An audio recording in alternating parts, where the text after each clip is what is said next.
What's up, guys? Welcome to the Next Wave Bears podcast, hosted by myself, Sadeek, aka DeeksView, and Rishab, aka the Windy City Productions. We're going to bring you anything and everything Bears related weekly. So, like I said, I'm DeeksView. You can find me on Twitter at DeeksViewOG. Go ahead and plug whatever you want to plug, bro. Yeah, you can follow me at DWC Prods on Twitter or the Windy City Productions on YouTube. I also make Bears content and excited to start this podcast with Sadeek, so it's going to be a lot of fun. Yes, sir. Yes, sir. So, with that being said, we're just going to jump right into it. Today, we're really going to go over the draft. Everything's kind of settling down finally. We finally have some more opinions, done a lot of film. I know Rishab uploaded a whole bunch of videos, so if you guys haven't checked those out, go watch on each individual prospect. That man works hard. Second year in a row, you had to do 10 plus prospects. Yeah, yeah. Certainly a lot different than Ryan Pace only having like 4 or 5 picks a year. It used to be a lot easier back then when I only had to look up like 4 or 5 guys and watch their tape and all that. So, but I 100% prefer this route of having so many picks because we can actually build a solid roster now. So 100%. Yeah, absolutely. Me too. So just kind of jumping into who is your favorite prospect from this draft class?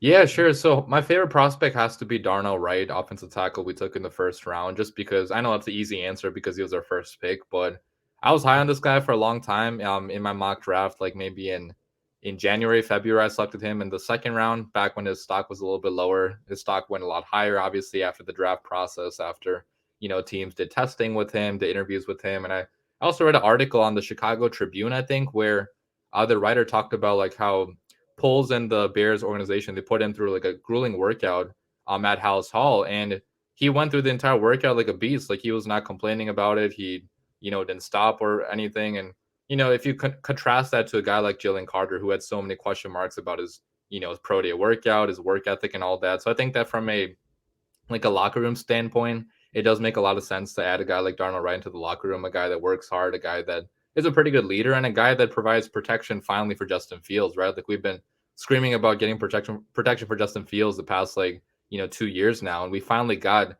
one of the best pass protecting tackles in this class, the guy that allowed 0 sacks in the SEC, going up against Will Anderson, going up against guys like BJ Ojulari, really talented guys in the SEC, allowed 0 sacks all of last year. So I think that was the most exciting pick and probably the pick I'm looking forward to the most next year, because we all want to see Justin Fields break out as a passer next year, and that's only possible if he has adequate protection. So I would agree with Darnell right there. Yeah, absolutely. I know it's the easy way, but I'm agreed with you as well.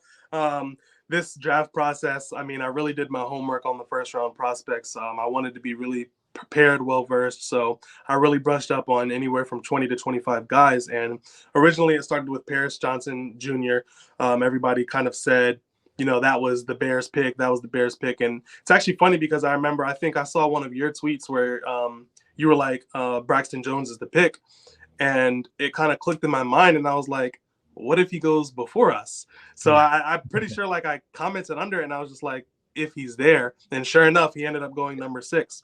So when I was doing my research, I started with Paris Johnson. Then I kind of did a little bit of Peter Skoronski. I was a little scared of how he got pushed back into the pocket. He got with, I guess, bull rushes. Yeah.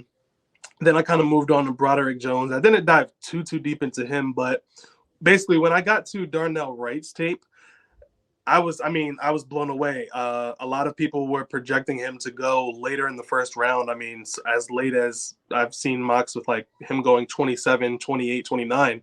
So I'm watching his tape and I'm seeing him go up against Will Anderson, not getting beat. I'm seeing him, basically have a NFL ready base. I mean, he has the size to really anchor down on anybody of strength on the edge. And I'm loving his anchor, and everybody loved to talk about the scheme fit. So as you dive into the tape, you see this bigger guy. Our early knock on him was that he was too big. But if you actually watched him play, the dude can actually move. I mean, he was getting to the second level. He was getting to linebackers. Even when he faces speed rushers, he still has a quick enough step to not get beat around the corner. I mean, the guy allowed 0 sacks and it was 895 pass snaps, and he allowed 0 sacks in the SEC. So, I'm not a professional. I don't claim to be an expert scout or anything, but watching all of these guys, and when I watched Darnell Wright, I thought to myself, he might be the best guy that I'm like with my own two eyes are seeing. 100%. So I remember I typed out a tweet and I was like, I think Darnell Wright is my number one prospect now. And at the time, I felt like I sat on it. It was in my drafts.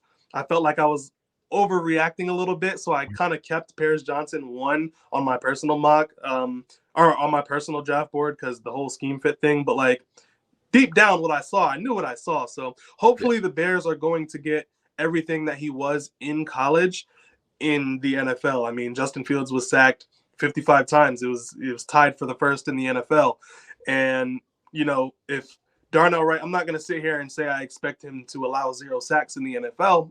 It'd be great if he allowed 0, but I'd be okay. If he allows, I don't want to put a number on it, but if he allows a couple, as long as he's just not getting ran around like it's absolutely nothing.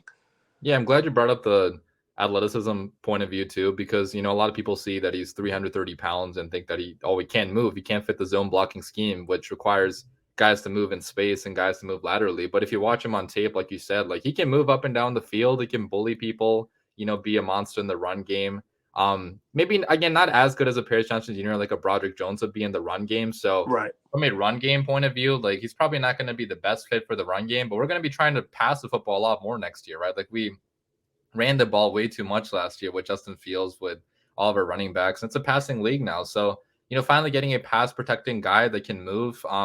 I think his 40-yard dash time was like super good. It was like I think it was like around 5 seconds. Right around there, yeah. Yeah, and according to RAS, which is the relative athletic score, which a lot of Bears fans, have been posting, he was one of the best athletes in this class at the offensive tackle spot. So yep. You can't really go wrong with him in this scheme. Maybe there were better fits from a athleticism point of view, but he's still athletic enough to fit the scheme where, with him being a better pass blocker and a guy that performed really well in a conference like the SEC, you'd still be okay with having him in the Bears lineup. And there's going to be some development too, obviously. Like he's not going to be probably, an all-pro right away, but he could be really good right away. Like even in year 1, he could be a guy that could be like at least an average or above average tackle, just because, he performs so well against good competition, which is a big thing. Like Braxton Jones, he played against like, what conference was that even? Like he played against like really, I don't want to say nobodies, but like guys that are not going to be in the NFL, obviously. And he still did pretty well for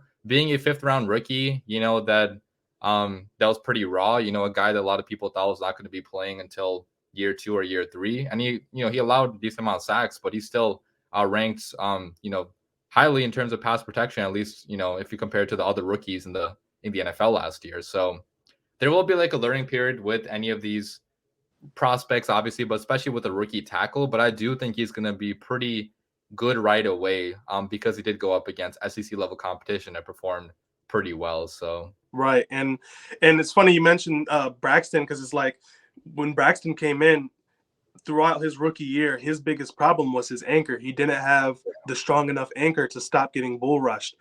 Darnell Wright is the exact opposite of that. I mean, he has the size and the strength to handle a Khalil Mack bull rush, to handle, Myles Garrett. Am I going to say he's going to lock all of these guys down day 1 as a rookie? Maybe, maybe not. But he definitely has the size and strength too. So I think with him, it all comes down to refining his technique, getting better with zone block. And that's another thing that you mentioned. The other guys are a little bit better.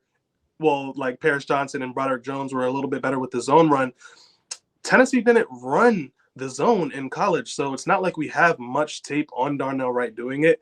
There were some, clips of him whiffing on blocks out in open space. He tries to take people's heads off and can end up missing, so that can be a downfall. But again, that's something he has to work on, something that, he's going to be in the system. So it's not like we're just throwing him out week 1 to do it. Like he's going to have coaching.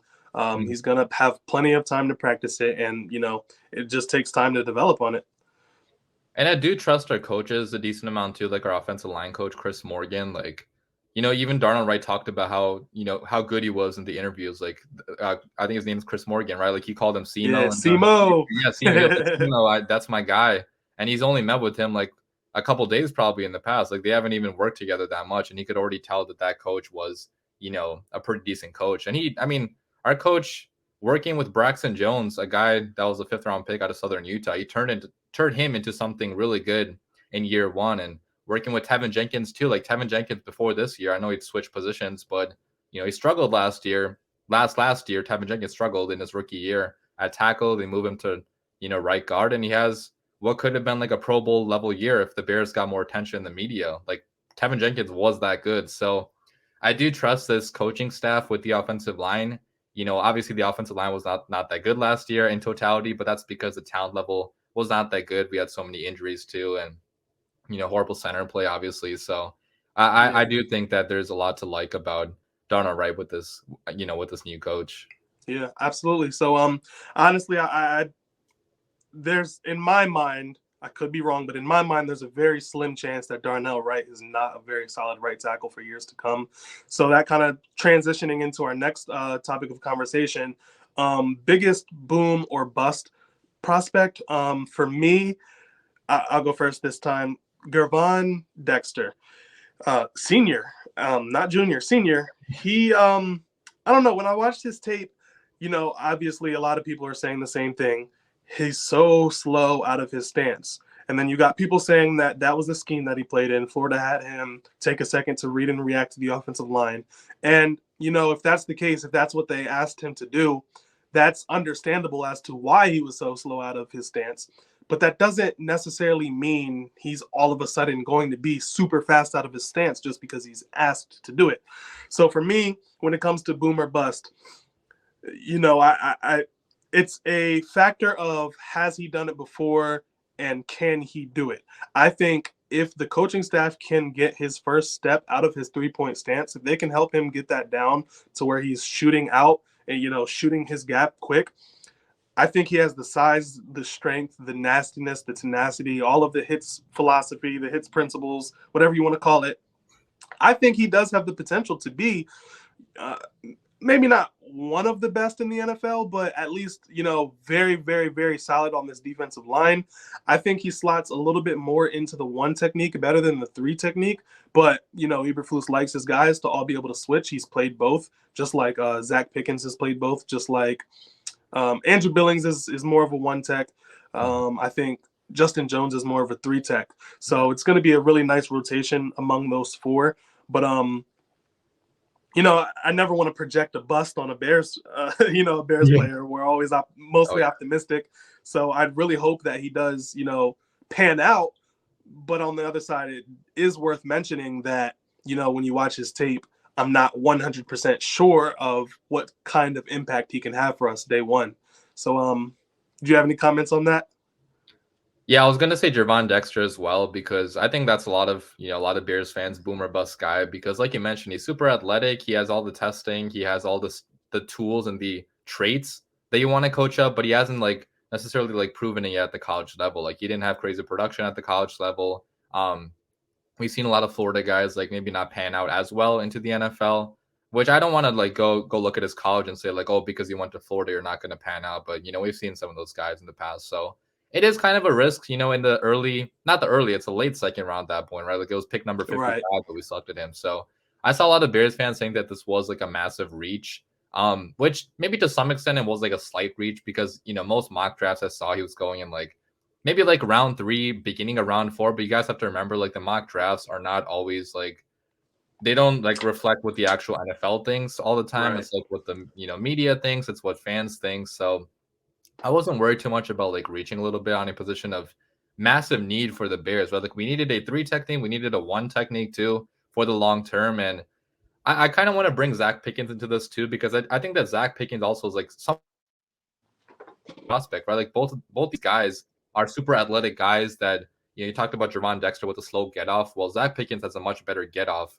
at least on tape and with the testing too. His tenor split was a lot better than Gervon Dexter. So they are kind of similar though in the fact that both of them did not produce a whole lot in college. They did not have crazy sack numbers or crazy pressure numbers. So they're both kind of raw as a prospect. So I think that Matt Eberflus and, they're trusting Matt Eberflus and the coaching staff to be good coaches and coach these guys up into being better than they actually were in college football, which is possible, right? This is the same guy that coached up DeForest Buckner into being a really good player with the Colts. Mm-hmm. And you saw some of the other guys in the Colts, like they did not have really elite level names on the defensive line. Like you cannot even name. I think in like 20, what was it, like 2020 or the last year Eberflus was there. They had a top 10 defense, but you couldn't even like the average fan would not know many names on that defensive line. It's They like were you are 31st in QB pressures. right, yeah. So you're trusting these guys just to like coach these guys up into being better than they actually were in college, which is possible because they do have all the traits. But those were our riskiest picks for sure because there were other guys on the board that could have been maybe safer picks, but I do like the potential that both those guys do offer. Yeah, so like as far as the athleticism and just the raw potential that they possess, both of them were extremely high rated, like 5-star athletes. I think Zach Pickens was the #1 D tackle in the nation when he was coming out, and I think Gervon Dexter was like 4th or 5th in the nation when he was coming out. So both of these guys, have. Oh, another thing about Dexter is that he's only been playing football for I think 4 or 5 years. He was a basketball player in high school, so he is relatively new to the sport as well. It's a situation where we're really, really, really betting on the upside.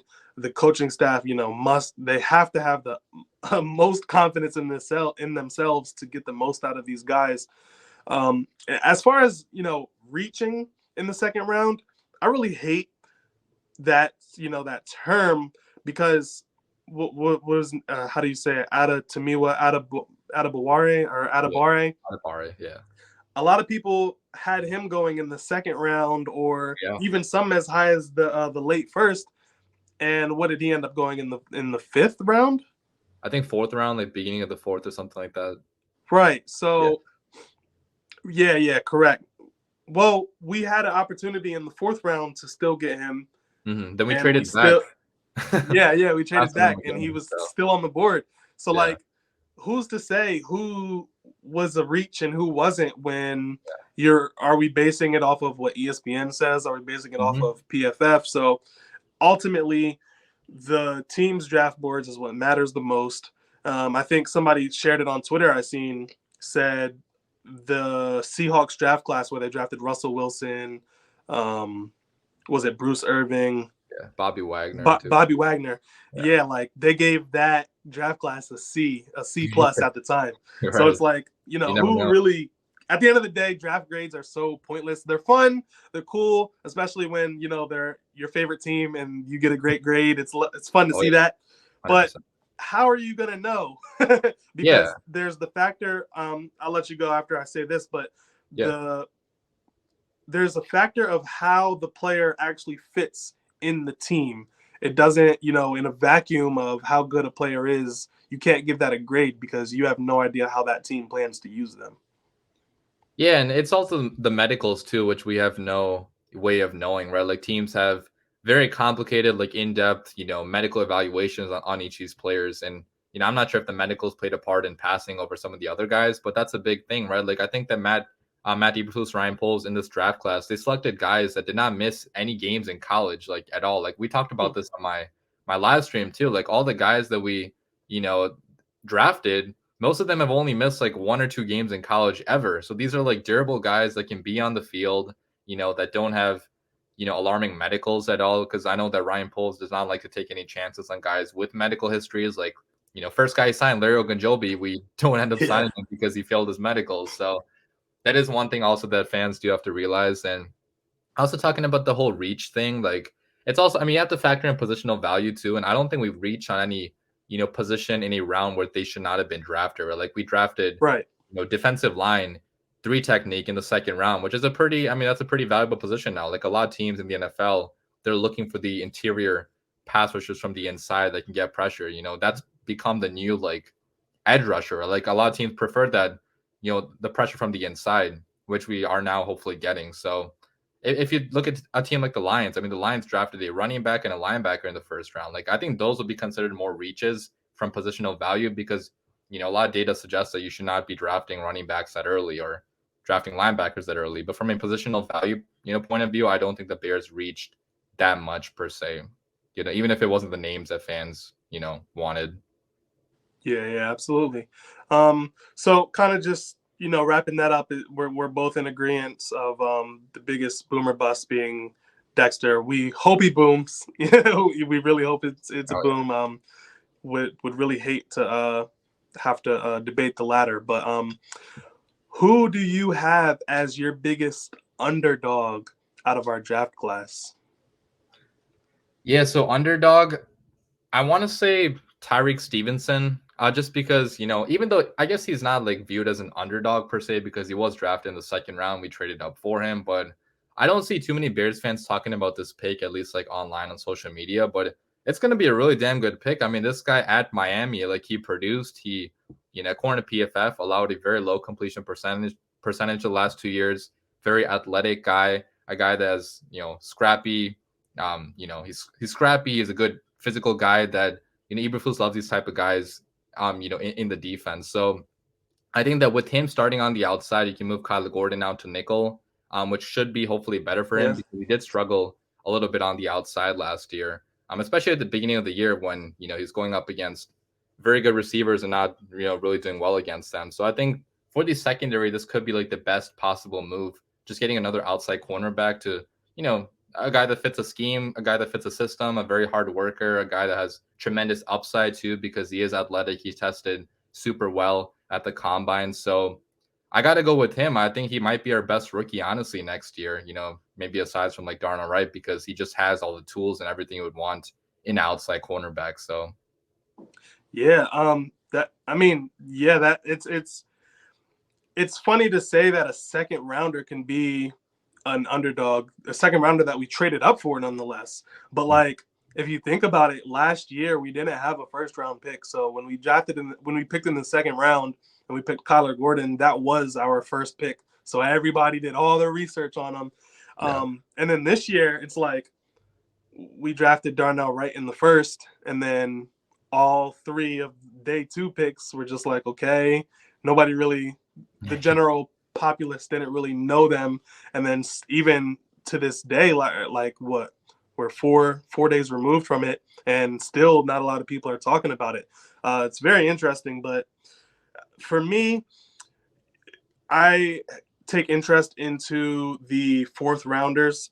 Was Sewell was a fifth rounder or fifth fourth? Rounder, yeah, fifth rounder. I think he's pretty underrated in the fact that he could actually crack the starting linebacker spot for strong side. It's a possibility. I believe Tyler Scott is someone who, we're not really sure when he'll take off. He has a drop issue in college, so he has to clean that up. But I mean, he has all of the explosives you need to be a, really good wide receiver in the NFL. But for me, my underrated prospect in this draft class is actually Roschon Johnson. I know a lot of people were, well, I would say like half and half was excited when we drafted him. I think one half was like either they didn't know who he was, they looked at him as Bijan's backup, they thought we didn't need a running back, whatever the case may be. And there's still people even saying we still don't have a true number one running back. But a lot of analysts have been saying if it wasn't for Bijan Robinson, Roschon Johnson would have been a starter. If he went to any other school, he would have been a starter. I mean, he actually was the starter at Texas. He committed there as an elite dual threat quarterback. He immediately changed positions into running back because they had a need there. And he led the team his freshman year in rushing yards. So then Bijan came a year after him. He took a backseat role. And, Bijan became a mega superstar, the best running back prospect we've seen since Saquon Barkley. So if you actually look at, watching the tape, Roschon Johnson is nothing short of a really, really, really good running back prospect. Probably could have been a day 1 or 2 pick had he been featured in a main role. But the thing that I love about him is that when you look at the yard or attempts, Bijan Robinson over doubled him in the amount of attempts. So we're getting a running back with really fresh legs in the NFL. He's been in college for 4 years, but again, taking that backseat role, he hasn't had nearly the pounding that Bijan Robinson has taken. So I honestly believe that we're getting a running back who's hasn't even seen the best of his football career. I think with the Bears zone run, we're gonna have a running back by committee. It's going to be rotating between the three backs, and they're really going to be competing for carries. But no NFL team consistently has three running backs share the load. It might be here and there, maybe a couple weeks throughout the season, but usually by playoff time, you see teams start to pick and choose which running back they want to feature the most. I think Roschon Johnson has the skill set to where he has less weaknesses than the other two. I mean, he's a great pass blocker. I think that's the one thing that everybody talked about losing Monty was Herbert couldn't pass block, and Deontay Foreman isn't much of an upgrade in pass blocking either. So when you take in consideration the offense that we're going to run, like you mentioned earlier, that we're going to be passing a lot more. Roschon Johnson isn't going to be like a Jahmyr Gibbs type where he can line up out in the slot and be a lethal threat as a receiver. But I mean, he's more than capable of receiving out of the backfield. So I think there is, and maybe this is just the optimistic Bears fan in me, but I truly think that Roschon Johnson, and this is going to be a hot take, I think he'll be the best running back we've had since Matt Forte. That's possible. I mean, 100%, like you mentioned. I mean, he had so many good things he showed on tape at Texas, which were just overlooked because he played behind Bijan Robinson, the best running back in the nation. And even according to PFF, I think they had ranked Roschon Johnson as one of the highest in all of football last year, like in zone runs. Texas ran a lot of zone concepts. So you're getting a guy that fits a scheme super well, a guy that's also athletic enough. I feel like he's not going to break off like an 80-yard 90-yard touchdown around. He doesn't have like the home run hitting speed that other running backs have. Like he didn't run like a crazy 40 time, but his 10-yard split was super good. So he has good acceleration, good initial burst, good lateral agility. He broke a lot of tackles at Texas. So I think I agree that he could be, I think he is going to be RB1 by like, week 4, week 5 at the latest, because he can pass block. He can also, catch the ball too to some extent. I know he didn't have a crazy amount of receiving yards in college, but he's probably a better receiving back than a Khalil Herbert is, who, Herbert has not shown any ability to catch the ball out of the backfield or pass protect. And those things matter a lot for a running back, right? Like that's how you stay on the field on third down and get more carries, get more playing time. So I 100% agree. I don't think you're being too over optimistic with the fact that Roschon could be our best running back since Forte, even though we've had some pretty decent ones like Jordan Howard. He had a stretch of having really good seasons. We had Dave Montgomery having some pretty good seasons here, but neither of those guys lasted too long in Chicago. And even Roschon, like it's hard to project how long he's going to be here with with running backs like not doing that well after the rookie contract. Like most running backs do not get a second contract with their initial team, so it's hard to say right now. But I do think that when he actually does take the football field, like he's going to be a guy that lights it up for the Bears and adds to our league leading rushing attack from last year. Right? Like our rushing attack from last year, honestly, could be even better this year, which is scary to think about, because you had Deontay Foreman, who, super explosive last year, super efficient last year as well. You have Khalil Herbert still coming back, who, even though we hate on Herbert and his ability to not pass protect or pass catch, he's still a good change of pace. He's a good he's a good change of pace back. Like he's a good just straight runner, up and down the field, which obviously is going to be helpful. We have Justin Fields' ability to run with the football, which hopefully he doesn't do as much as, this year as compared to last year. And we also got Roschon Johnson too. So, I mean, it should be a very, very, very deadly, rushing attack. And I also want to talk about like a different prospect too, which I guess I said Tyreek Stevenson earlier on, which is like, that's kind of a bad answer for like under the radar guys, because he was, second round prospect. So going to a more, under the radar guy, I want to mention Terrell Smith as well, which is our 5th round pick from Minnesota this year, who, a lot of Bears fans were not really talking about because he was a 5th round pick. He was a guy that we drafted at a position where we already had other guys. So he's not going to see the field anytime soon, probably as a starter, because we already have Kyler Gordon now, Jalen Johnson, Tyreek Stevenson. So he's probably not going to see the field unless injuries happen. But according to what I saw online, which I haven't seen too much of his tape, so don't take my word for this too much, but a lot of people thought he should have gone a lot higher than round 5, because he is, a very physical cornerback, a guy that does have the athletic traits as well, the athletic tools that you look for in a, in a cornerback in this league. And he's a guy that also could be pretty versatile too, right? Like he could play safety maybe. I saw some people talking about that. He could play some nickel cornerback too. So getting like kind of like a chess piece to play anywhere on the defense, I think that's pretty big in the 5th round because you can never have too many pieces in the secondary, right? Like with how many injuries happen. I tweeted about this a couple of days ago, but a couple years back, we had just a random group of people starting in the secondary. Like we had D Virgin starting in the secondary against Minnesota in like week 17, week 15 that year, right? So you don't want situations like that where you just have nobody to start in the secondary going up against all the good receivers you have to go up against now in the NFL. So I thought that was a pretty good pick as well. Even though he's not going to start right away, he does have the potential to eventually be, a pretty good player on the secondary. No, yeah, absolutely. I mean, admittedly, I still haven't gotten around. I've been so busy since draft. Haven't really got around to super diving deep into him, so I can't even, tell you guys my full candid opinion on him. I just, trust that Ryan Poles and Matt Eberflus and company that, they got a guy that they like, that they thought was a really good value where that was. And again, he's coming from the 5th round.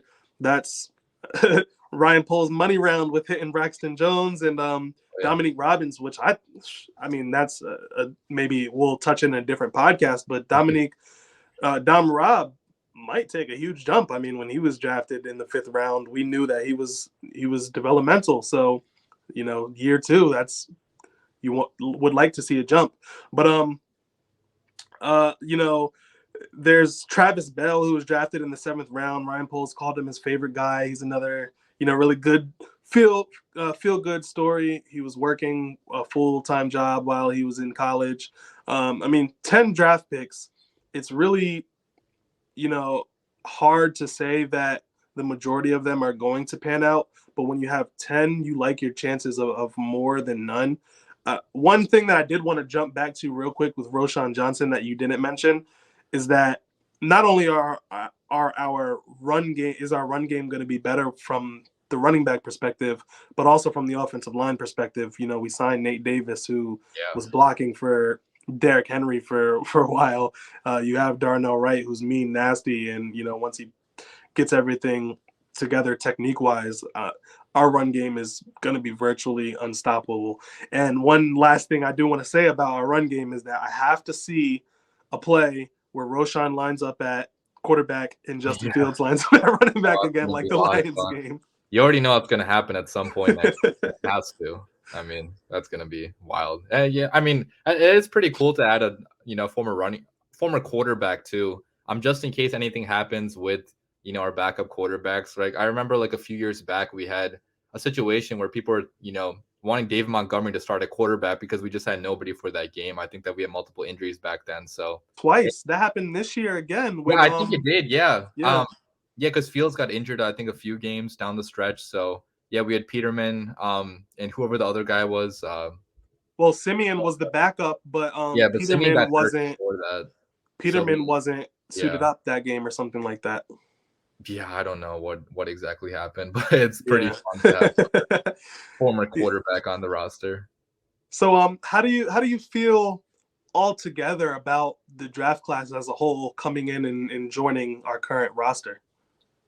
I feel really good about it. Like in my grade video, I made a grading the Bears draft class video, a few hours ago today actually, and I graded this class as an A-. Like I actually thought it was a pretty decent draft class. It's obviously hard to say anything right now before they actually start playing on the football field because like what are we even basing this on? Just like how good they were in college football, which we know, sometimes it doesn't translate to the NFL level. So It is going to be a lot of like waiting for this class, but I do think we have multiple guys that can provide high impact in year 1, right? Like Tyreek Stevenson is probably going to be starting on the outside at cornerback. You got Darnell Wright being our starting right tackle.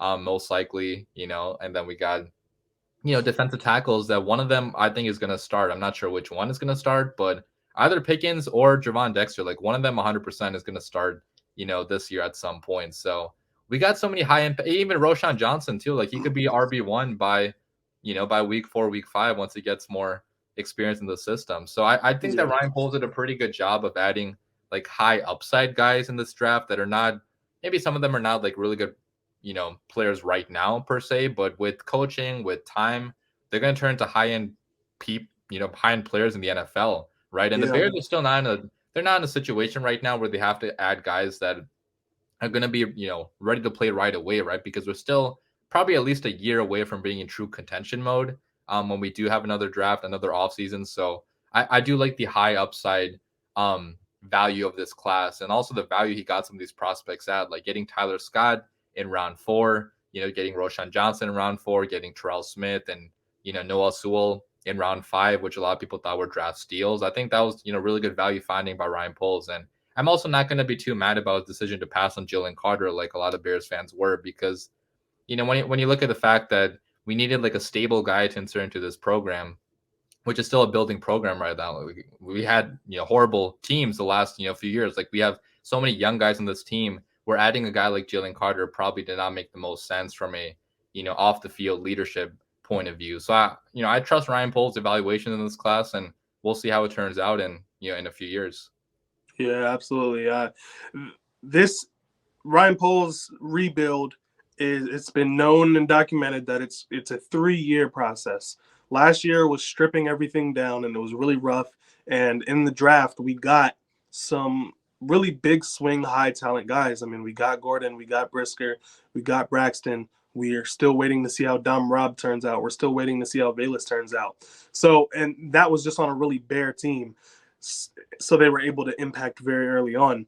This draft class is the Ryan Poles' first draft class where, they're adding into a little bit more set team to where we're not going to sit here and say, okay, yeah, all of them are going to be starting because we need starters. No, this draft class is going to actually have to fight for everything. I think Darnell Wright honestly might be the only draft pick we have who is in my, not guaranteed, but guaranteed to be a starter. I think both the D tackles we drafted are going to have to fight for their spot. We did sign Andrew Billings who's a, big 1 tech. We still have Justin Jones, who's probably going to be starting at 3 tech unless one of the rookies really show out in camp. We have Tyreek Stevenson, who, you feel good about plugging him into cornerback too. But if you look at the Vikings draft, I can't remember whose draft it was. The Bills. The Bills drafted 2 corners. They drafted one really high. Who was it? Kieri Lum.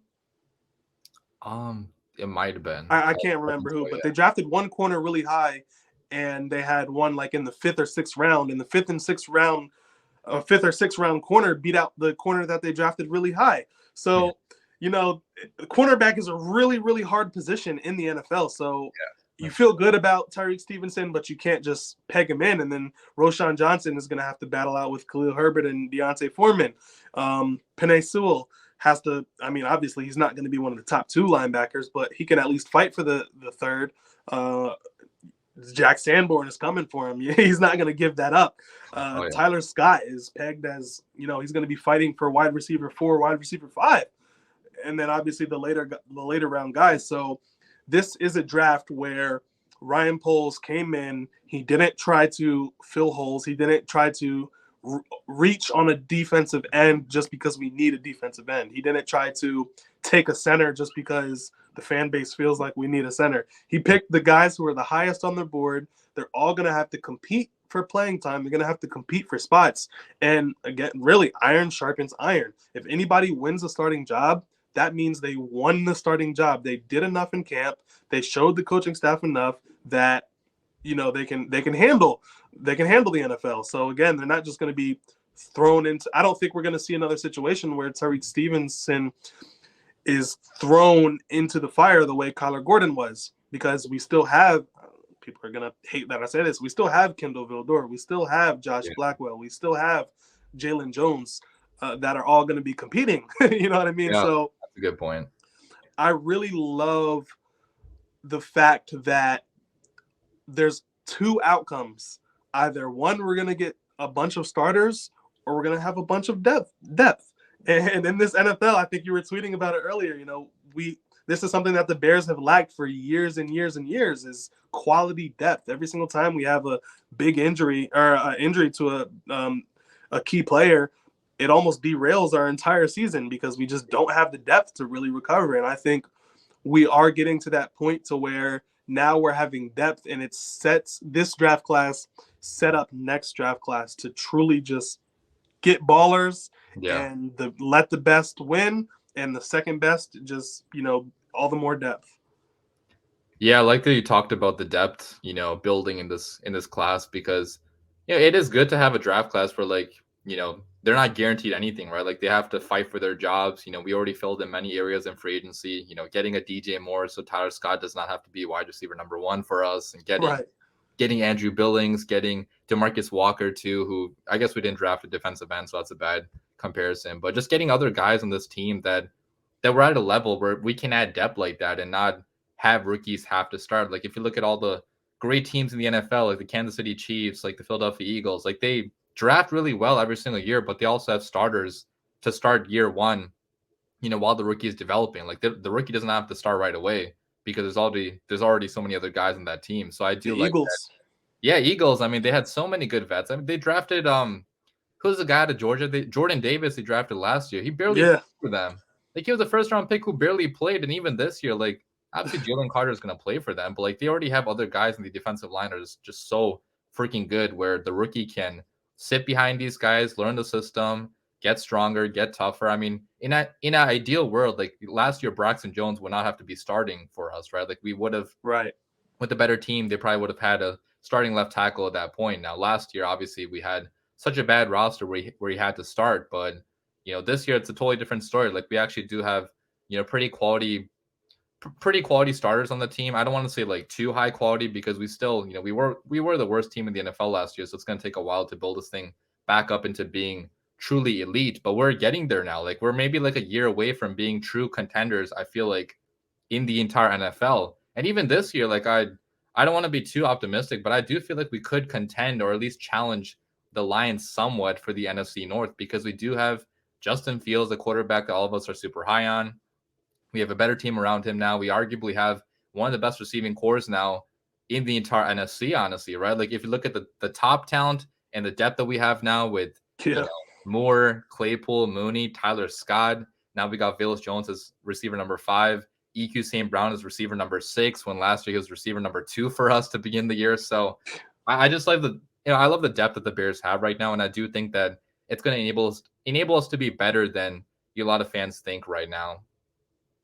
Yeah, and I was talking about it on Twitter earlier with like Penei Sewell, who for some reason a lot of people just think we're just going to move him to edge just because we need an edge, and I'm just like, we're not going to move him to edge. I think in Ryan Pohl's presser, he called the linebackers coach and was like, "You're spoiled because now we have 6 linebackers, including Sterling Weatherford. We have 6 linebackers who are talented." I mean, you can have, I think it was like last year, Matt Adams and Joe Thomas and Nicholas Morrow, and then Jack Sanborn. And, it was a rotating door with injuries. This year, we could really, knock on wood, you don't want to see any of these guys hurt, but let's say Tremaine Edmonds or TJ Edwards has to miss a game, and now you have Jack Sanborn's able to move over to middle linebacker, and Penei Sewell's able to move into strong side, and you still feel good about the linebacker room. Obviously, Tremaine Edmonds is the one where he's the anomaly, where he's just so long and freakish that obviously nobody can, replace that gap.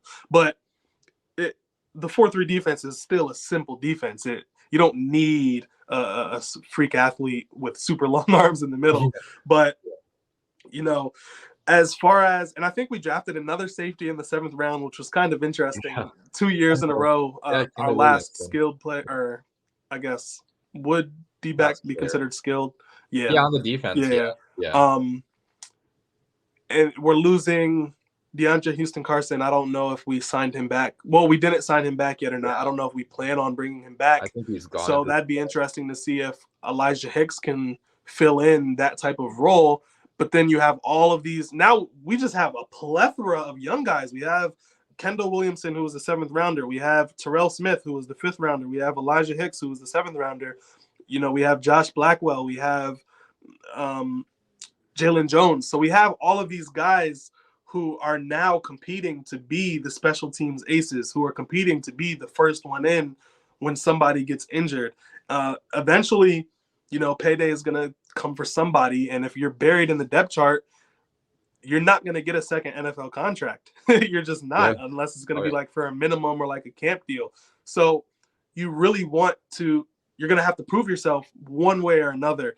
So I think just continuing to add to these premium positions. And that's another thing, even though people think we are thin at the defensive end position, I could honestly argue it's almost worth the sacrifice of one position, which Eberflus, if you look at Indianapolis, he's okay with subpar DN talent as long as his interior is good. It's almost worth it to sacrifice that position to build a plethora of other positions. Had we gone one defensive end in the 5th round, we don't know if he's even going to be better than Dom Robb. But now, we drafted so many defensive backs that we have a plethora of defensive backs. We have a plethora of running backs. We have a plethora of linebackers. So this is just how championship teams are built. I also want to add that defensive end is the one position that actually has talent left of free agency right now. Like, there's so many guys available. Almost all the top guys that were available when free agency started, they're still available right now. Like, Leonard Floyd is still available. Yannick Ngakoue is available. Jadeveon Clowney is available. So we can still add guys there too with all the money that we have right now, where I feel like Ryan Poles did that on purpose, where like he knew guys were available in free agency at that spot at edge, where they're not going to be available at cornerback or at right tackle, right? Like the best right tackle in the market right now was Isaiah Wynn, who's not good, obviously. So I'm 100% okay with, the route that we went in the NFL draft. And it's going to be a waiting game for sure. Like, again, I don't want to give people the impression that we're crowning the class already before they even start playing. But there's so much to be optimistic about with a class like this, with all the high upside that they have and the fact that they don't have to be immediate starters right away for the Bears to be good this year. Like, to win games this year, we don't need these rookies to be playing a huge amount of snaps. But if they do provide something for us in the rookie year, that's going to be beneficial too. And we do have the talent at the top, like with the Darnell Wright, who could be super good in year one because he did go up against good competition and he played pretty well against that competition. So, I mean, I think that Bears fans should be pretty happy. I know that a lot of Bears fans, again, thought that we reached on a lot of these guys, but again, reaching is subjective. It's, we'll never know if those guys will be available later on or not. And I do trust Ryan Poles and Ian Cunningham with their evaluations, because even last year with not having that many picks whatsoever, like we began the year with like 5 draft picks. Ryan Poles turned that into 10 draft picks eventually, but like we hit big on like Jack Sanborn in undrafted free agency. We hit big on Braxton Jones. Jaquan Brisker looks like a real player, and obviously there's going to be misses too. Like Velus Jones looks like a big miss right now in the 3rd round, and you're not going to have every guy turn out to be really good, but that's a good thing about having so many draft picks now. Like we're going to have 9, 10, 11 picks every single year, where even if you miss on 6, 7 guys, you're still having 3 guys hit, which is what all the good organizations do. So I mean, I do want to bring up also, like, next year we're going to have at least 9 picks in the draft, because we have an extra 4th round pick from Philadelphia from moving back, to number 10 this year. And we also have a 1st round pick from Carolina next year. And also probably a 3rd round pick from compensatory picks from, having Ian Cunningham be hired somewhere else, which is probably going to be happening because he actually got hired, or he got like GM jobs this year, which he just declined for whatever reason. He didn't want to go to Arizona, I guess. I think that was the one job he actually did end up getting. Yeah. So Bears are going to be stacked with draft capital very, very soon, where, it's going to be the same thing every year. Like, we'll be debating the same things now every single year where, oh, this guy's, too talented to be, on the roster now. Like, do we have to trade him? Like, that's going to be the debates we're going to be having in the future, where like our positional groups are going to be so stacked with talent that, we're just going to have good starters and good depth as well. I mean, that's the hope for Ryan Poles. Yeah, absolutely. I mean, just look at bringing them up again. Look at the Eagles. I mean, they just went to the Super Bowl, had arguably the best roster in the NFL, just didn't have the best quarterback, and they were picking 10th in the draft because they had somebody else's pick, where they were able to get a guy like Jalen Carter. So a lot of, jumping back to some people were saying Howie's smarter than Poles, whatever. Don't want to give that too much energy, but like you can afford to gamble on something when you have a free number 10 overall pick, basically. And next year we're not. Who knows where the picks are going to land? But like you said, we have 2 first-round picks. I hate putting this out into the air because I really love him as a player. I love him, among the fan base does as well. But like, if Tyler Scott, and this is a big if Tyler Scott lights it up in camp and lights it up to start the season, who's to say we don't get like a second for Darnell Mooney at the deadline? I don't want that. I would rather keep him. But when you look at where Ryan Poles came from, the Chiefs, they didn't want to pay Tyreek Hill all that money. They traded him and they got all those first back, and they ended up winning the Super Bowl without him. These are, like, we went so in depth about the Bears' depth that, like you said, we're going to get to a point where we're just going to have so much talent that we're able to then turn talent into even more talent and younger talent. That's a big thing, is that we're always going to be a continuous young team. Before we jump into the last topic of this, have you done much research into any of the UDFAs? Not really. Tyler Bagent, I think that's his name, or Tyson Bagent, whatever his name is. I saw a lot of clips on Twitter about him, being a pretty good UDFA prospect. I think a lot of fans were high on that one because he played at D2, right? Like, he was at a D2 school in college. Yeah. So he didn't play up, against really good competition, but, I saw people tweeting about that. And that's a good, guy to take a swing on, right? Because at backup quarterback, I think a lot of Bears fans had, guys like Dorian Thompson-Robinson go into the Bears in like round 7, but he got drafted way earlier than round 7. And basically every other backup quarterback got drafted way higher than round 7 than where they were going in the mock drafts and like the PFF mock draft. Mm-hmm. Right? Like, even the Packers, they invested a 5th round pick in Sean Clifford, which I think that was a stupid pick. But regardless, like, we got a pretty decent, backup quarterback to develop for the future, a guy that was pretty accurate in college. And, that could turn into a pretty good pick. But like, I haven't done too much research on the other guys, though. I saw you tweeting about the guard I think it's Gabe Hoy. Yeah. I mean, he looks the part. I mean, I'm watching his film. He looks the part. And one thing that kind of gives me high hopes is that his 2021 season was absolutely amazing. And his 2022 season, he was injured and had a really big down year. So that could have been why he maybe was potentially undrafted. He might have potentially been drafted had he not been injured and actually got even better than from that other year. So that's a guy that I like to look at as, you never know with UDFAs. It is even more of a dart throw than late round picks, but look to the Buffalo Bills, who signed Chicago Bears legend Ryan Bates. Everybody knows about Ryan Bates. They got him in as a UDFA, and he was a career backup, but he was a guy who was able to come in a pinch whenever they needed him. He ended up playing a lot, actually. I think Lucas Patrick was also a UDFA for the Green Bay Packers. I think so. Who was a backup lineman. So I'm not sure if Gabe Hoy will turn into that, but I have really high hopes. We signed 2 of them. It'd be really nice to have a UDFA lineman, because we didn't draft any after we drafted Darnell Wright. We didn't draft any new linemen besides him. So hopefully we can have, you want to have some linemen who are ready to come in, because, Tevin Jenkins and Nate Davis, they're not going to start all 17 games. They're just not. I mean, it's at some point you got to just face I think it's is it Armstead who got signed to the Dolphins, I think, and he only plays like 11, 12, 13 games a season, and they were like, who cares? Like, we'll take that. So we definitely, hopefully we hit on one of those.